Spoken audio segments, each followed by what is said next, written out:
বাইরে ভাই, মানে সোশ্যাল মিডিয়াতে কাজ করি আমি, ভিডিও মেক করি আমি, আর লজ্জা লাগে আমার আশপাশের কিছু মানুষজনদেরকে। মানে তাদের এত পরিমাণ শরম পায় তারা, মানে আমারে দেখলে মনে হয় যেন বাসর ঘরে নিজের নতুন জামাইদের সামনে দেখছে। এই তুমি কি করে করো এসব? শরম লাগে না? আমাদেরই তো দেখলে শরম লাগে। তা এত শরম লাগলে ঘরে বসে থাকো না, মানে বাইরে কেন বের হয়েছে তুমি? তোমার বাড়ি বের হতে বলছে কেন? তা আবার বোরকা ছাড়া বেরোচ্ছে, বোরকা পরে একদম মানে হাত পা একদম সব মানে আটকে আমাটকে সব বসে থাকো। সিরিয়াসলি গাইস, এটা 2026 সাল। মানে গন্ড মূর্খ কিছু মানুষ, মানে এরা তো শিক্ষা দীক্ষা কিছু নাই, এরা মানে মানে কিছু বুঝে না, মানে এরা সোশ্যাল মিডিয়া কোনটা পার্সোনাল লাইফ কোনটা কিছুই বুঝে না। শরম লাগে, মানে দেখলেই শরম লাগে। তা আমারে দেখলে যদি তোদের শরম লাগে, ভিডিও দেখতে বলছে কি? আরেক দল এসে বলবে এই মাথায় ওন্না টোন্না দিয়ে কি সব করো তুমি, তোমার শরম করে না?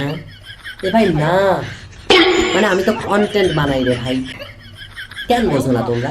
মানে আমি জানি যে তোমরা মূর্খ, তোমরা গন্ড মূর্খ, তোমরা কিছু বুঝো না, কিন্তু নিজেদেরকে বারবার এভাবে এক্সপোজ করার কি আছে? মানে আমি জানি তো তোমরা সব গন্ড মূর্খ, কিচ্ছু বুঝো না।